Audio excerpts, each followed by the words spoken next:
So thank you very much. I want to thank especially Denis for doing such a beautiful job before lunch, because I hope I will be able to connect it to what I will do now. So yesterday we talked about a certain construction of the universal cover of a p-divisible group, and which was simply the group functor that associated the inverse limit under multiplication by p of Gs to any ring S. It associated this inverse limit.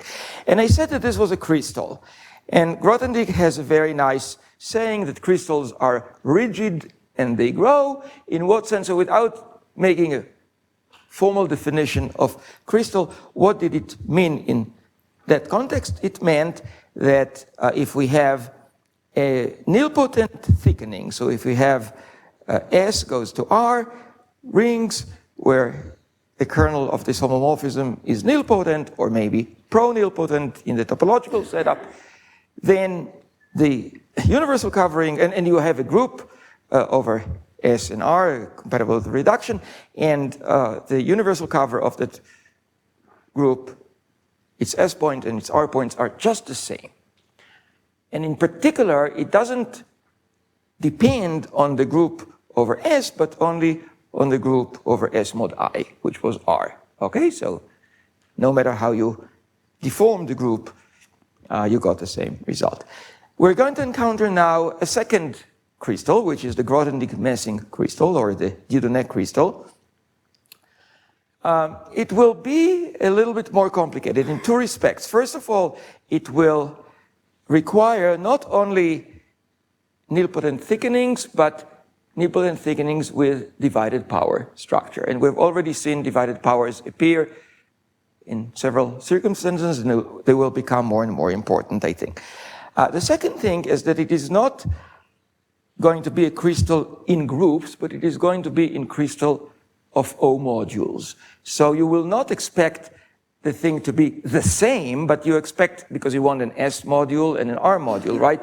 But you expect somehow the S module to reduce to the R module. So it will be a little bit more complicated, but okay.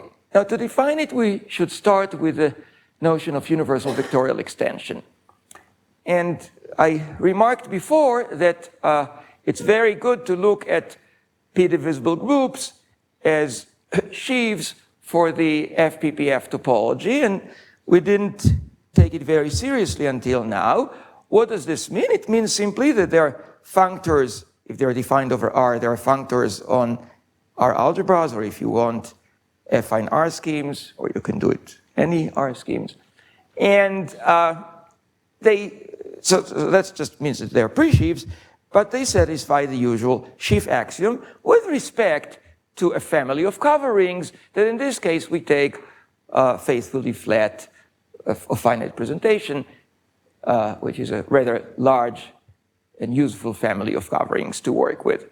But this abelian of FPPF sheaves is an abelian, this category is an abelian category, and therefore we can apply homological algebra. So look at the exact sequence G p to the n to G multiplication by p to the n onto G. So it's onto exactly because G is p-divisible.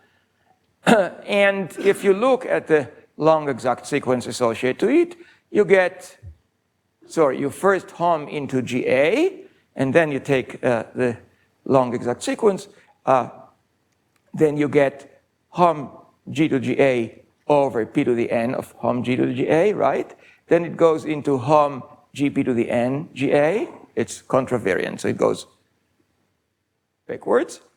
And then the first derived functor will be x G by GA, the X1 group, and there will be this map p to the n, so it will be onto the kernel of p to the n. So if you're familiar with descent sequence on elliptic curves, this is formally, of course it's not the same, but it's formally the same kind of construction.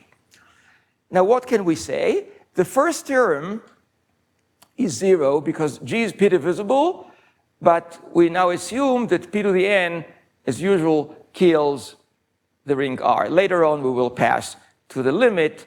It will still be 0, but you can assume for the moment that some high power of p kills R. So this immediately tells you that there are no homomorphisms from G to GA. Now, how about the last term? The last term, again, is an R module, and if little n is greater than or equal to big N, then everything is killed by p to the n. So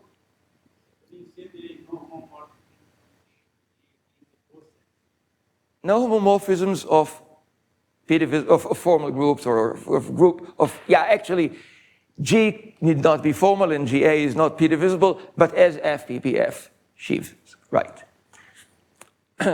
So, but here you do, of course, use the fact that G is p-divisible. There are homomorphisms from GA to GA, right. And so what you get is that the extensions of G by GA are simply the homomorphisms from the p to the n torsion on G to GA, if little n is big enough.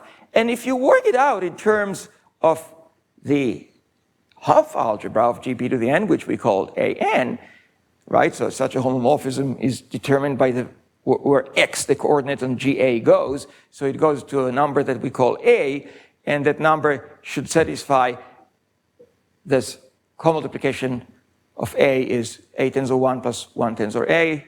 Such elements are sometimes called primitive, but it has nothing to do with the notion of primitivity that was introduced before.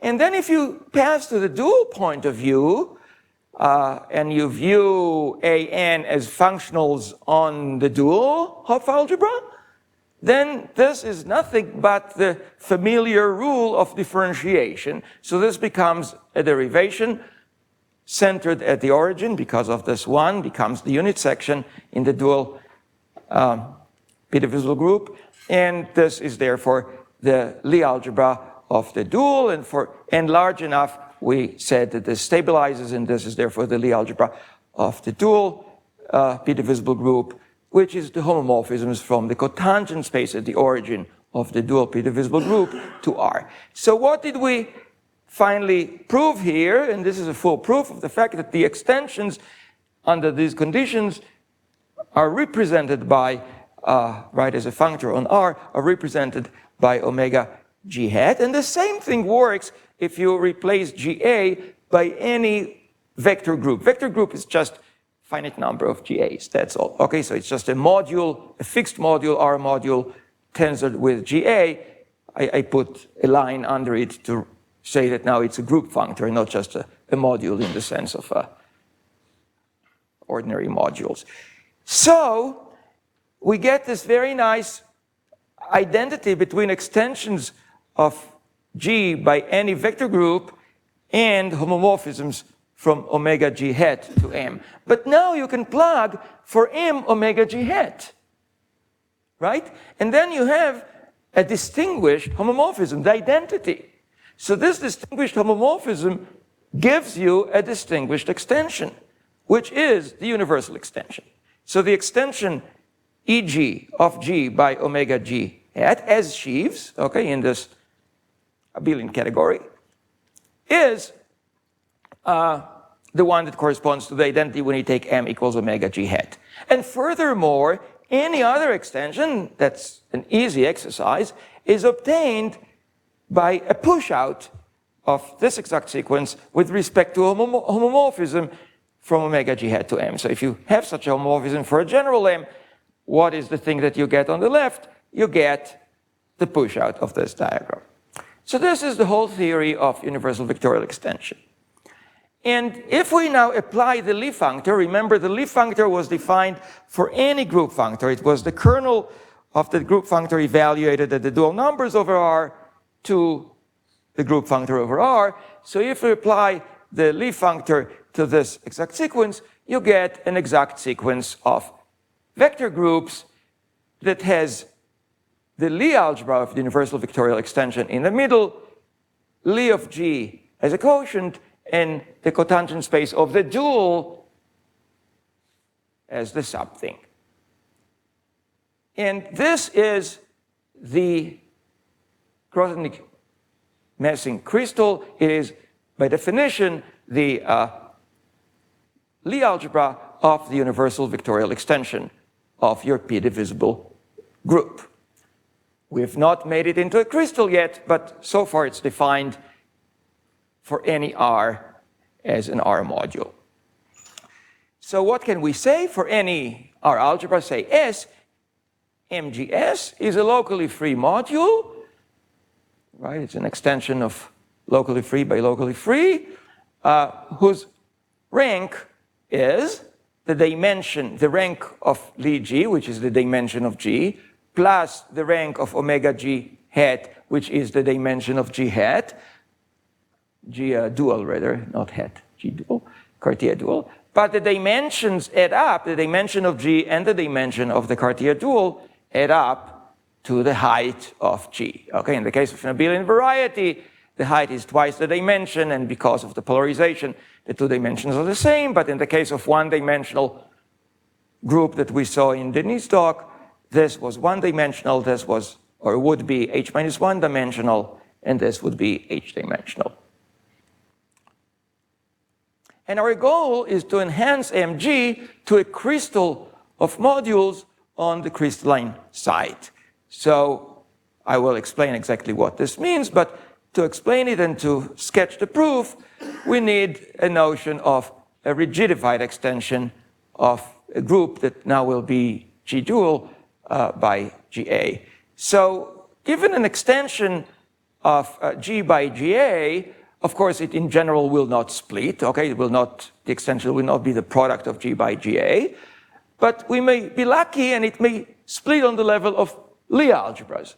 And splitting on the level of Lie algebras is often easy to obtain,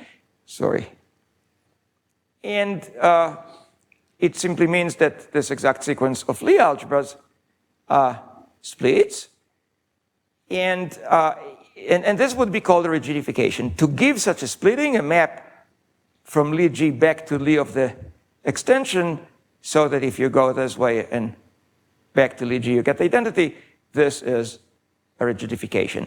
Now, if you have a rigidification, any other rigidification differs by what? By a homomorphism from here to here, of course, right? The difference of the two should vanish when you take this arrow, so it should be a homomorphism actually into here. And this is nothing by an element of omega, right? A homomorphism from Lie to GA. So if you want to make, and you can make the set of rigidified extensions easily into a group via what's called a bare sum of extensions, it works also for rigidified extensions, it sits in an exact sequence like this. Every rigidified extension goes to the extension forgetting the rigidification, this splitting on the level of Lie algebras. It is surjective because of formal smoothness. You can always find such a splitting on the level of Lie algebras. And the kernel is omega G hat, or rather, every set of rigidifications is a principal homogeneous space over omega G hat. And we've already seen a way to identify these extensions with the Lie algebra of G. Remember, this was just what we did here. Whoops. Here, the extensions were identified with the Lie algebra, but of course, now I'm applying it with G hat and G interchanged. So we've already seen a way to identify these two. We've already, of course, this is the identity. There is a universal extension and its Lie algebra extension exact sequence here. So you can guess, and this would be perfectly good and easy to prove guess, that the rigidified extensions canonically can be identified with the Grothendieck crystal with Mg of R. So just as the extensions were identified with the Lie algebra, the rigidified extensions are identified with the Lie algebra of the universal vectorial extension. And now I have to say something about the crystalline side. So this will be a side, meaning it will be a category, and in this category there will be a distinguished family of coverings, and it will be cooked up in such a way that it will be just the right category to discuss divided power thickenings. So it's going to be what's called a big crystalline site, in the sense that if we start with a ground ring R, then we first make an arbitrary extension of rings. Of course, if you were doing schemes, all the arrows would go in the opposite direction. Usually people do schemes.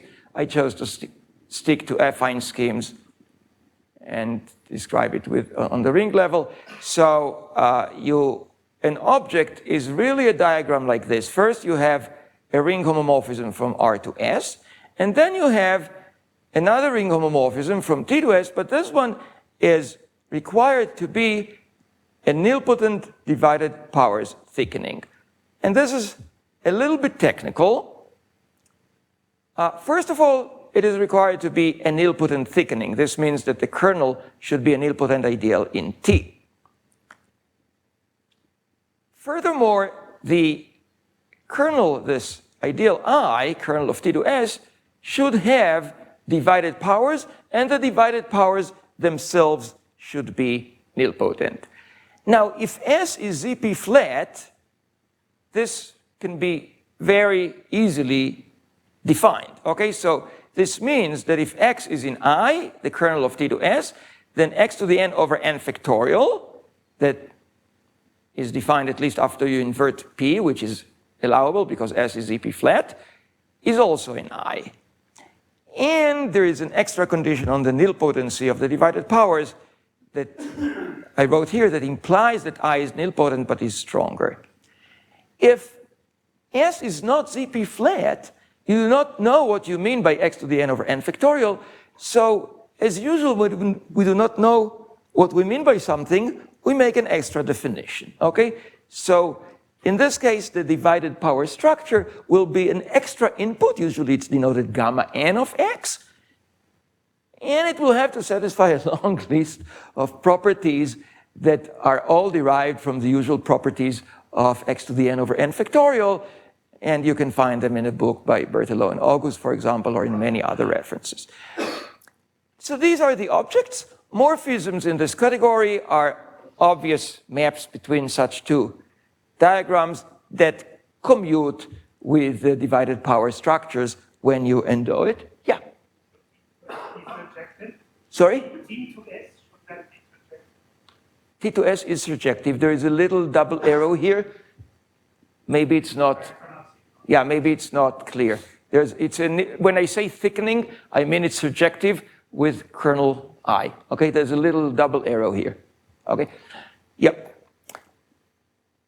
Now, what are the coverings? The coverings are very easy. The coverings are just the usual old coverings in Zariski topology, but of course on the level of T. So you want T to be covered by a family of TIs, Zariski open, and then the SIs will just be the reductions of the TIs, so to speak, okay, the fiber products.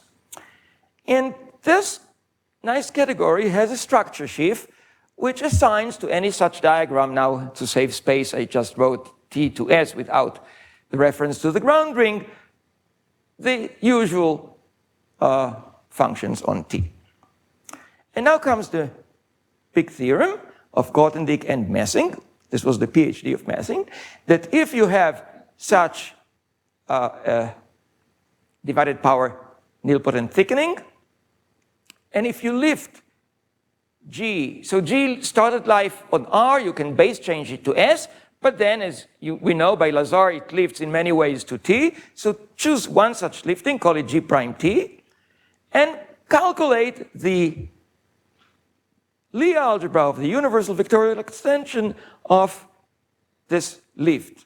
It's right, a locally free T module of rank H. But it depends functorially only on G. And for some reason I didn't get the last line of the slide. We will denote it by mg of T goes to S. So this will be the crystalline property of it. And what do we mean by it depends functorially only on G over S and not on the lift to T, we mean that if we take another lift, there will be a canonical identification of the two things. And furthermore, if we have a map between G1 and G2 on S, and if we take an arbitrary lift G1 prime and G2 prime of the two and calculate the two things, then this map between G1 and G2 on the level of S will induce a canonical map between these two mg prime t's calculated for whatever liftings we chose. So this is the very nice theorem, and as you see, compared to the universal covering, we have, first of all, to assume that this thickening is not just any nilpotent thickening, but a PD nilpotent thickening. And secondly, we cannot say that on the nose it gives you the same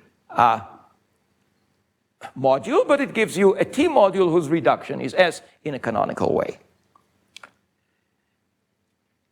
Okay, and when T is S, of course, you can take T equals S. That's a perfectly good thickening. We will simply drop S to S, and we will write mg of S.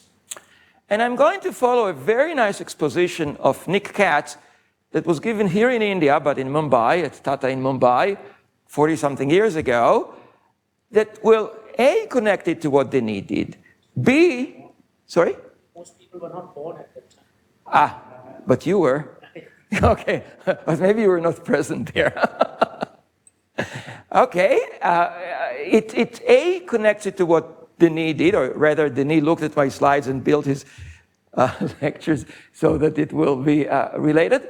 B, it shows how the PD, this explanation shows how the PD structure comes into the game. And C, it connects things to the Ram cohomology and differential forms. So unfortunately, it works under some assumptions, especially the assumption that everything is ZP flat, no P torsion. So far, we were assuming that P to the n is 0, so I'm skipping a step of going to the inverse limit over P to the n, and from now on, we will assume that the thing is ZP flat. So we start with really the same thing that was here before lunch, and we will also assume that our p-divisible group is formal, just as Denis said when he was explaining Colmet's construction. It makes life easier. Okay, but that Katz does it too. So if you want to see all the generalities, you have to go and study Messing's thesis, which is a long, fat book, which I haven't done, but some people have done it.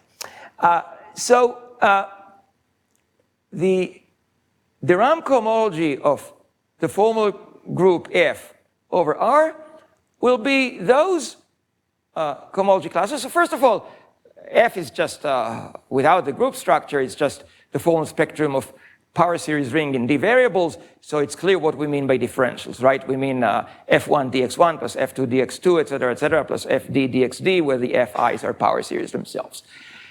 Now, this has nothing to do with the group structure. But there is a notion of being closed or exact, of course, as usual in power series. So we look at the classes of closed forms modulo exact, such that the pullback of that form under the co-multiplication, okay, so that would be now a differential form in x1 up to xd and y1 up to yd. Denis treated the y's as constants, but here I want to treat the y's as variables. Minus eta tensor 1 in the x's, minus 1 tensor eta in the y's is exact. So this means that maybe not the form on the nose is translation invariant, but the class is translation invariant. Fine. Now we can also talk about the really translation invariant differential forms. So this was a one-dimensional space in the example before lunch spent by this omega 0, for which, in the one-dimensional case, we could give a very nice description in terms of power series. Okay, so these are, and of course, if the form is translation invariant, its class is translation invariant, so there is a map, but the map, the thing to observe is that the map is injective because R is p-adic and F is p-divisible, right? If you have something that is both translation invariant and exact, then it's primitive in the sense of calculus, would be a logarithm, but logarithms for p-divisible groups require p's in the denominators. Okay, there are no homomorphisms from a p-divisible group to GA over a base in which p is nilpotent or topologically nilpotent, other than 0. So now we have this exact sequence that used to define the crystal. We have this exact sequence that we saw is identical with this, if you believe me, that the rigidified extensions are the Lie algebra of the universal vectorial extension. And now I'm going to relate it to a third exact sequence in the following way. Well, this exact sequence will have omega, H1 de Rham, and this will be the Hodge filtration in here, and the quotient I will describe as a certain cohomology group, which I will define in a moment. This cohomology group will be very easily, or by well-known techniques, identifiable with the extensions. And once again, the middle term will have no choice but to get identified with the rigidified extensions. So we will have this identification through the rigidified extensions between what we want to study and the Rham cohomology as appeared before lunch. So what I owe you is an explanation of this and the map delta. And here it is on the level of power series. We look at all, so for simplicity, let's assume that we're in the one-dimensional case. We look at all the power series in 2D, or two variables in this case, that are symmetric under change of x and y, and satisfy this relation, this cocycle relation, with the cocycle of a power series like this is a power series in 3 sets of variables now, and it will be delta of yz minus delta of x plus y on the formal group, right? Add these two variables under the formal group law, z minus delta of x y plus delta of x y plus z minus delta of x y. And you divide, so this is a huge abelian group of power series, and you divide by all the ones that are obtained, that are coboundaries, that are obtained by delta from functions, or power series rather, of one variable. So if f is any power series of one variable, you look at fx plus y minus fx minus fy. So, right, this delta is, what is it? It's the obstruction for f to being a logarithm, right? It's the obstruction for f to obey f of x plus y on the formal group is f of x plus f of y. And it's very easy to check that anything of this sort satisfies that this is 0, and the quotient is this H2. The little s here refers to the symmetry condition. And the map from H1, this map that I called delta before, right here, this map that I called delta, is the following. You start with your class, which is translation invariant. You represent it by eta. This would be, in the case that Denis was discussing, this differential form of second kind, but in general, in the higher dimensional case, I think it's impossible to do this, or at least not known to me. And then you can integrate this eta formally, but you need denominators. So you integrate it, you get an f, and you take the delta of this f. Now, watch out. It will not be in the denominator, because the denominator is obtained from delta of f's, where f's are over r. But here, f is over r1 over p. Nevertheless, the delta of this f will have integral coefficients, and because it was obtained of as delta of something, maybe with denominators, it will be capital delta, whose class will lie in this H2. So this is the construction. And as I promised you, I will not go over the identification of these 3 exact sequences, but it's rather easy. And now comes the main lemma and I want to prove this lemma at least in one specific case so that you see what goes into it. So we have such a formal group F over S, or rather over R. In this lemma, I already skipped the little step of just base changing from R to S, okay? So I'm assuming that R equals S. What really is important is the PD thickening. So let F and F prime and F double prime be two liftings of this F to T, and let phi be any morphism which does not necessarily respect the group operation. So this simply means, right, if F prime is given in coordinates which I call X, or X1 up to XD, and F double prime, and F prime in coordinates which I call Y, Y1 up to YD. This simply means that you express the Y's in terms of the X's as power series. That's all. You can always cook up such a morphism, many. And I want it to be a morphism, I want the power series not to have a constant term. Okay, that's the only restriction. I want the 0 to go to 0 so that I can substitute and work with them. And then it induces, of course, by general nonsense, pullback on differential forms. But the key point is that it preserves the invariance under the group law. Okay, modulo the exact forms. So it does give you a map on H1 de Rham F double prime to H1 de Rham F prime. That's the first step. So the thing to prove is not that it exists. Existence is rather trivial, but the fact to prove is that it preserves the group law so that it really maps H1 de Rham to H1 de Rham. Secondly, it's independent of this map phi. So you get a canonical identification of this H1 de Rham.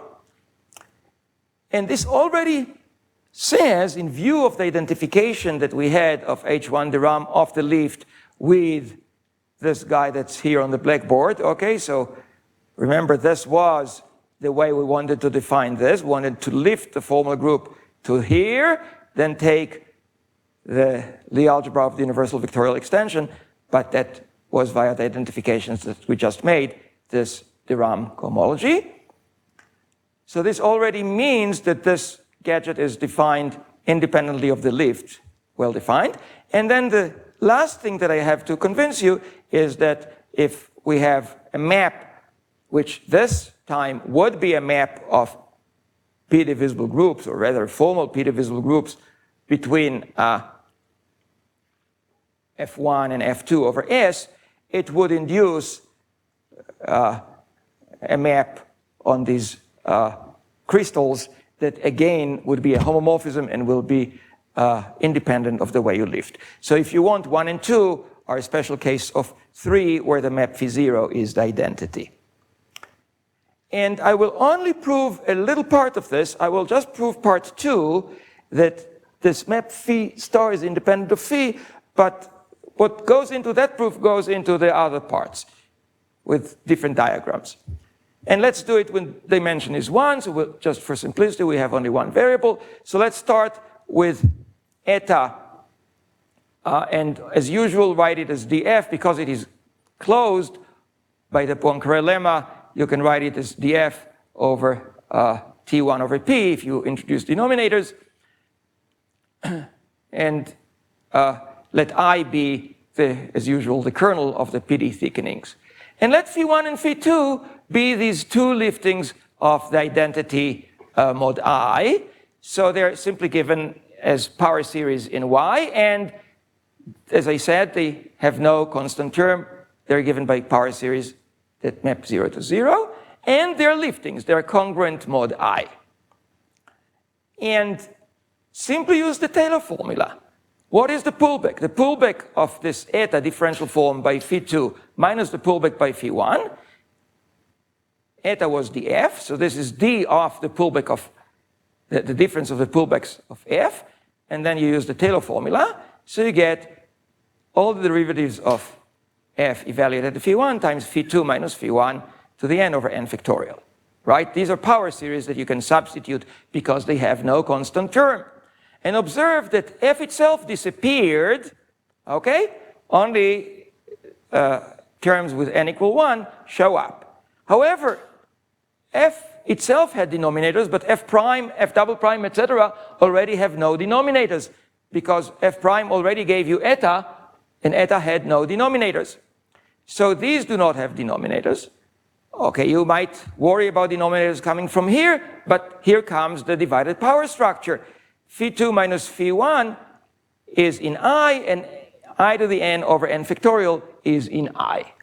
So thanks to these two facts, all that is in these brackets is integral. And this is d of something integral, so this is something exact. So the class in H1 de Rham of the difference is 0, and therefore we've proved what we want. So this explains what we mean by the crystalline property. It explains the role of divided powers. It shows the relation to the Rham cohomology. And I should warn you that if you try to apply the same logic to the Hodge filtration, this is blatantly false. Okay, and this is the whole point. It's the crystal in the middle of the exact sequence that is only dependent on the reduction, but the Hodge filtration, really the translation invariant forms themselves are not independent. So now that we've more or less gone through a very quick tour of, it's not crystalline cohomology, but this is the birth of crystalline cohomology, because of course the crystalline Dunet module relates to crystalline cohomology just as the usual L-adic Tate module relates to L-adic cohomology. Yeah, questions? Sorry, yes. Yeah. The general dimensional case is just putting underlines under everything for multivariables. You can find it in Katz's article. No difference. Yeah. Where you really need a difference or something to do is where you have torsion and you start to work with divided powers and all that. Okay. So now we can recover the classical Dieudonné modules. So if K is a perfect field of characteristic P, W its Witt vectors as usual, sigma the Frobenius automorphism, and G a p-divisible group over this perfect field that you can take to be Fp bar.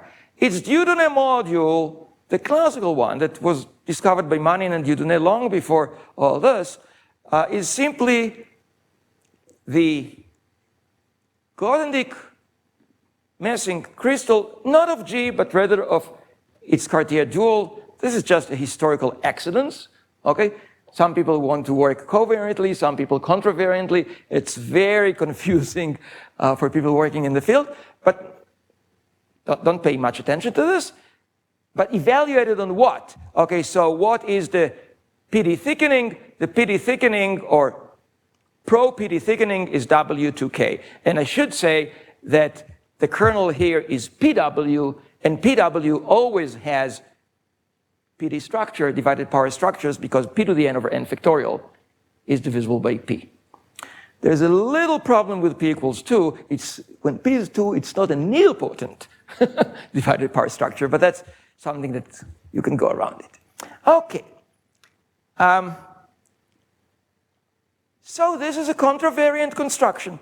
It gives you a free W module of rank H, something beautiful, functorially in this G. And our goal is to show or to explain how it classifies all these G's. So since we are over a field in characteristic P, and everything depends only, functorially, remember, only on G over K, not on how you lift it to the Witt vectors, you have the Frobenius and the Verschiebung that we have discussed in the first lecture as isogenies in characteristic P. So by functoriality of M, you get Frobenius and Verschiebung as sigma linear and sigma inverse linear endomorphisms on this W module, and they satisfy the same relation that the geometric Frobenius and Verschiebung satisfy, that F composed with V is V composed with F is multiplication by P.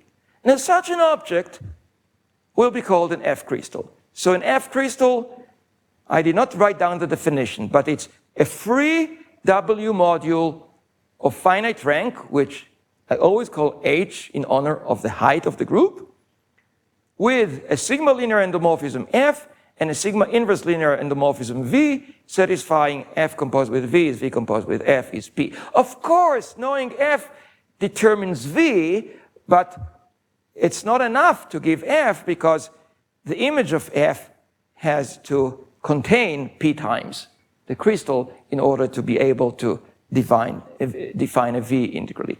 And these objects form a nice additive category, and the beautiful theorem of Dieudonné and Manin is that this functor is an anti-equivalence between the category of p-divisible groups over our perfect field K. Mind you, I do not assume here that K is algebraically closed, okay? So remember that previously when we talked about the uniqueness of one-dimensional formal group of a given height of an algebraically closed field, we assumed that it was algebraically closed, but this is quite an interesting category, and it gives an anti-equivalence between that category and the category of F crystals. It can be enhanced actually to include even finite flat group schemes and torsion objects, but let's not discuss it. So since it gives an equivalence of category, you should be able to read certain things like the cotangent space from the Dieudonné module, and there are formulas. I should say that the original definition was not this. The original definition was taking an object that was called the co-Witt vectors. I don't know if we will discuss them in the lectures on Witt vectors. And an object that takes the role of Q mod Z in Pontryagin duality. Okay, in Pontryagin duality, you somehow use Q mod Z. Here it's some universal object that you take Homs into it, you get a linear object, and this is enough to classify they're rich enough. Actually, there was a historical twist here. It was almost enough. Then Fontaine came with what he called unipotent co-Witt vectors, but to really finish the job. But this is not the approach that we have taken, but that was the historical approach. Now you can ask to classify p-divisible groups only up to isogeny. Remember when we talked about p-divisible groups, we talked about quasi-isogenies, and we emphasized the importance of this rather simpler category of p-divisible groups only up to isogeny. What would classify them? And the answer is pretty obvious. Just invert P. And when you invert P, you get an object that's called an F-isocrystal. So an F-isocrystal is a vector space this time over W invert P, that I call N of finite dimension, with F and V as above, invertible sigma and sigma inverse linear operators that satisfy F composed with V is P, is V composed with F. Now, not every F-isocrystal comes by inverting P from an isocrystal. From an F crystal, sorry. Not every F-isocrystal comes by inverting P from an F crystal. You can take whatever F crystal you started with and just change F by F over P to the 100, and you will lose the fact that it preserves a lattice, okay? Because it has to preserve a lattice. If you divide by P to the 100, you lost the lattice, and maybe there's no other lattice that it preserves. So the theorem is that there is an equivalence of categories, and it's easily deducible from the previous one, between p-divisible groups up to isogeny and those F-isocrystals containing an invariant F crystal. And we will now see what it means, but before, let me give you the standard example that will play a very important role, I think, not only in my talk, but in any other talk that will now discuss vector bundles on the Fark-Fontaine curve, for example, or whatever. You take a rational number, lambda, and you write it as R over S in reduced terms, which means that S is positive and R and S are relatively prime. And you take the free vector space, well, the vector space, oh, they're all free, over W1 over P with basis E1 up to ES, and you let F act in the following way on the basis, of course, the extension should be sigma linear and not linear. It pushes the EIs one step, E1 to E2, E2 to E3, etc. And when you complete the cycle, it pushes ES to E1, but also multiplies it by P to the R. Okay, that's a very nice example, and you call this lambda the Frobenius slope of this F isocrystal. And here's the theorem. Now K is not just perfect. Now K is algebraically closed. The category of F, and this is due to Nenmanin, the category of F isocrystals over an algebraically closed field of characteristic P is semi-simple. Okay, every object is the direct sum of simple objects, finally many simple objects. And the simple objects are exactly these n lambdas. They are just indexed by the rational numbers. For every rational number, there is this n lambda. They are not isomorphic as F isocrystals if lambda 1 is not lambda 2. And when is such an F isocrystal? And the lambdas that appear in a decomposition of an arbitrary element of this category as a direct sum of such n lambdas, of course, there could be multiplicities, they could repeat. The lambdas that appear are called the slopes of the F crystal. And when is an F crystal, sorry, an F isocrystal? When is an F isocrystal coming from an F crystal by inverting P? When does it contain an F crystal as a lattice? If and only if all the slopes are in the interval 0 to 1. Yes?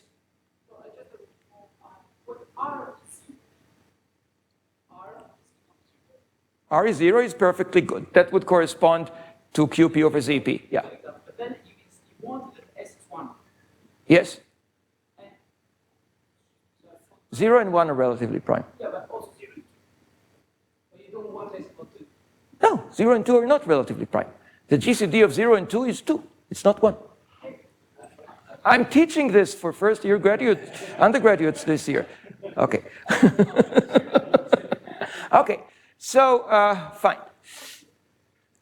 So, what are the endomorphisms? That's very interesting. The endomorphisms of n lambda are the division ring over QP with invariant minus lambda. Some places have a mistake and call and say it's lambda, it's minus lambda. In the Lubin-Tate case, lambda was 1 over h. Now you may ask, I just told you yesterday or the day before that the endomorphism algebra of the Lubin-Tate case is d lambda. Why is the endomorphism algebra of its d minus lambda? Because we use the contravariant construction. Okay, so if you want it to be really a covariant thing, okay, this endomorphism algebra is not commutative, so you should take the opposite. The opposite of d minus lambda is d lambda. Okay, and let's skip this exercise. And let me only say that if K is perfect and not algebraically closed, what do we still get from this decomposition? It's not true anymore that the category is semi-simple, but you still have a direct sum decomposition into isoclinic subspaces, n lambda. Okay, but the n lambdas need not be just this former n lambda to some power. Okay? There could be now things that come from the fact that K is perfect but not algebraically closed. And I think, Kiran, will you be talking about Gauss norms and Newton polygons? Tomorrow. Okay, good.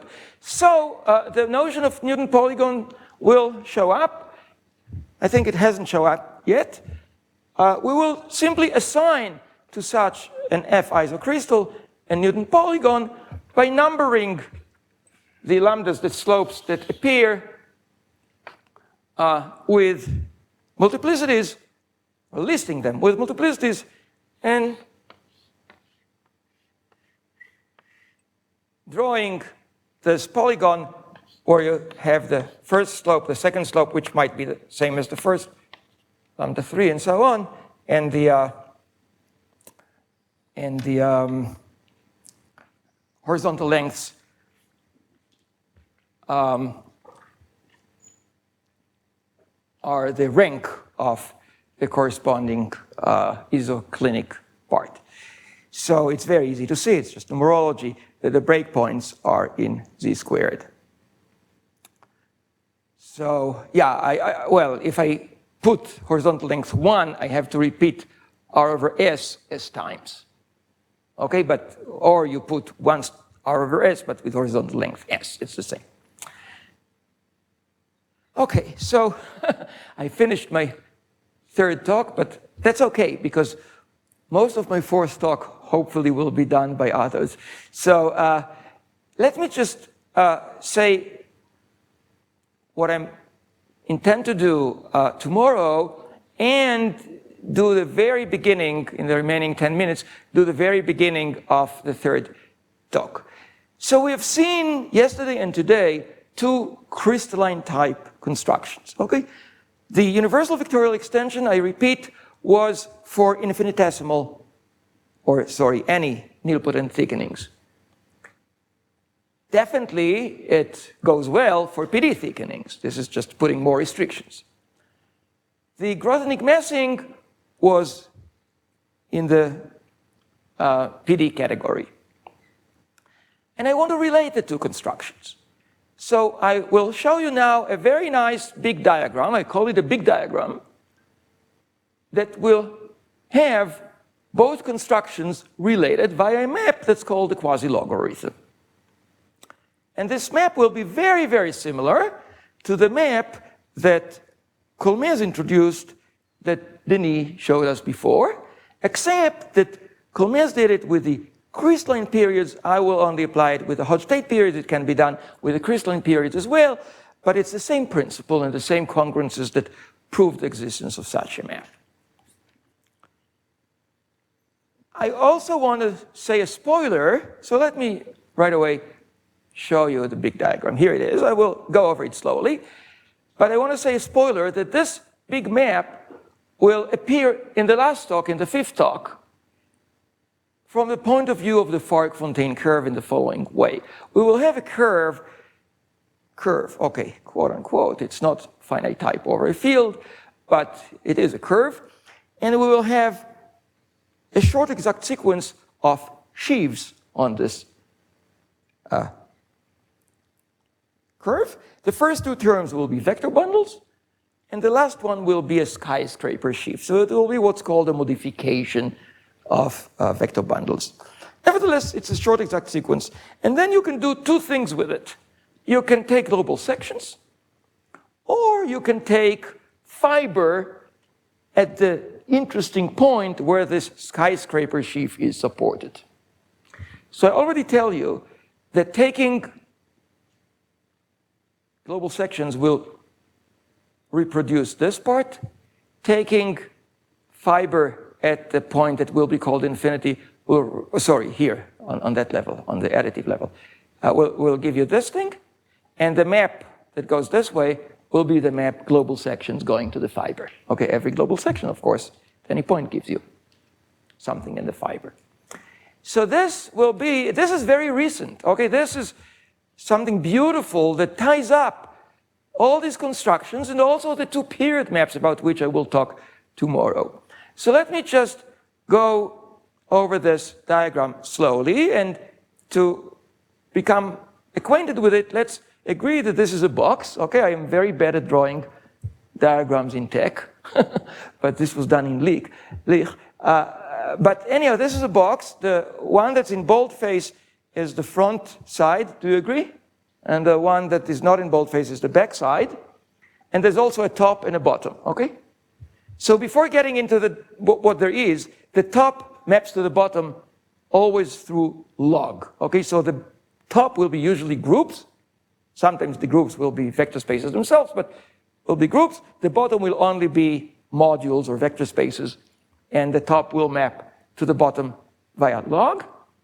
The front side is what's related to the universal vectorial extension construction, universal covering construction, tend to say wrong words, universal covering construction, the thing that I did yesterday, the backside will be related to the universal vectorial extension and the Lie algebra of the universal vectorial extension and all that we did today. So let's go over it. Here we simply have the universal covering. Oh, okay, so I should say, there is, as always, there is R and S. R is the ground ring, and S is a PD nilpotent or pro-nilpotent rather thickening. Okay? I want it to be pro-nilpotent because I want to assume at a certain point when I talk about Lie algebras and logarithms that I can invert P. And I have another technical condition, but the key example that you should bear in mind is S being OC, the integers of CP, and R being OC over P. Not FP bar, but OC over P with lots of nilpotents. And we start with G0 over R and we lift it to G over S. And as we just remarked, both the universal covering and the crystal Mg have this crystalline nature. So they both only depend functorially on G naught. That's why the terms in the middle of this diagram are indexed by G naught, although really to construct them you always have to use some lifting like this G. Okay, so let's start here. We have the universal covering.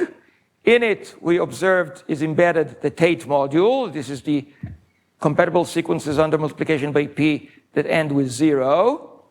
And of course, if you project to the 0th coordinate, then you get an element in GS. This need not be surjective. Maybe you cannot extract Pth roots from this element, but in good cases like S equals OC, you will be able. And we have the Lie algebra. So this is already a QP vector space, so we retain it. Here we take the Lie algebra of G and invert P, tensor with Q, and here we invert P, and we get the same exact sequence here. Okay, so what have we done? We've taken this exact sequence of projecting the 0th component and then taking log.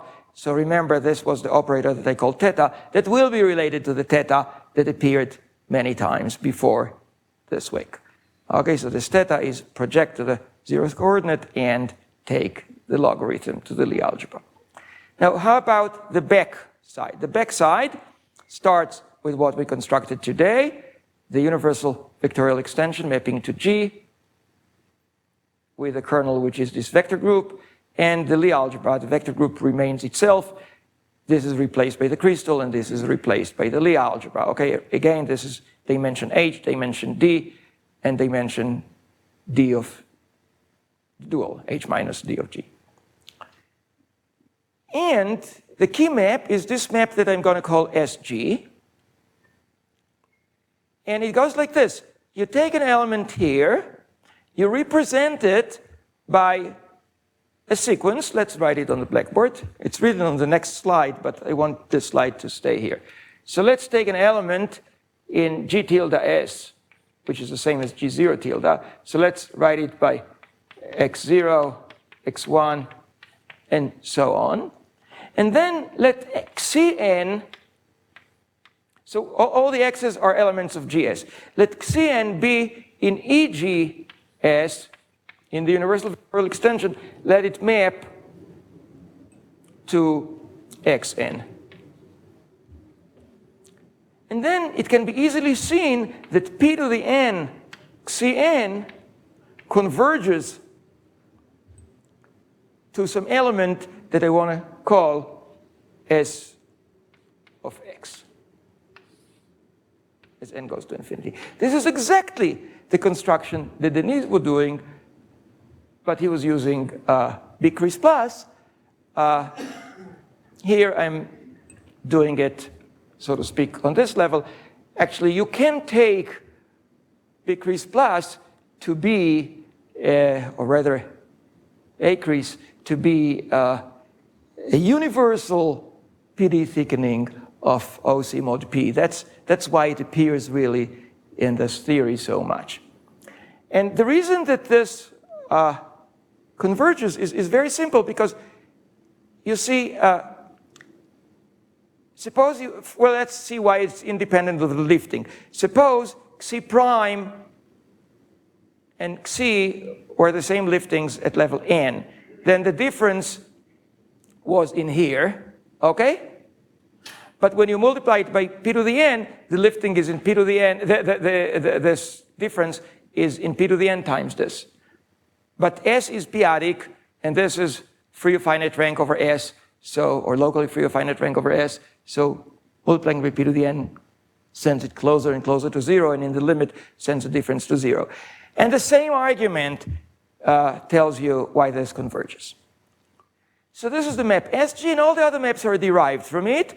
The map quasi-log is, well, here you get the same thing, so it simply apply this SG and then take the log. Okay, for this you have, of course, to assume that S is EP flat, no P torsion, so that you can write logarithms. They need denominators. The map here is simply log, this is identity. And alpha G is simply SG restricted to TPG. Okay, so if you take element in TBG and do SG, then when you go to GS, you can go this way, so you should get 0, so it should be in the kernel, so you should land in here. And actually, it has the following description, which is independent of this SG. You can take X in TPG, so you view each coordinate xn as a p to the n torsion of GS, but this is a homomorphism from the dual to GM, from the Cartier dual to GM. They are compatible because multiplication by P here translates here to, well, its dual is the injection of the p to the n torsion on the dual to the p to the n plus 1 torsion. Okay, so they give you compatible things here, so you can take, so to speak, the differential of these things and get a map on the Lie algebra level from the Lie algebra of G hat to the Lie algebra of Gm, which is GA, the additive group, which is nothing but omega G hat. And all the other definitions I gave you. So going back, I only want to end with, there was no ring, right? But I'm over time. Yeah, okay, I'm over time, so I should finish. I should tell you the following. This map alpha G is part of the Hodge-Tate exact sequence, okay? So we will see it tomorrow as part of the Hodge-Tate period map. This map theta is somehow responsible for the Grothendieck-Messing period. So the two periods are somehow hidden already in this big diagram. But we have to say a few more words to describe these period maps, and especially to describe their image and their nature, which is transcendental. So this will be the topic of tomorrow, and tomorrow I hope to finish with the two period maps, so that in the last talk I will be able to connect everything to the Farg-Fontaine curve. Okay, thank you very much.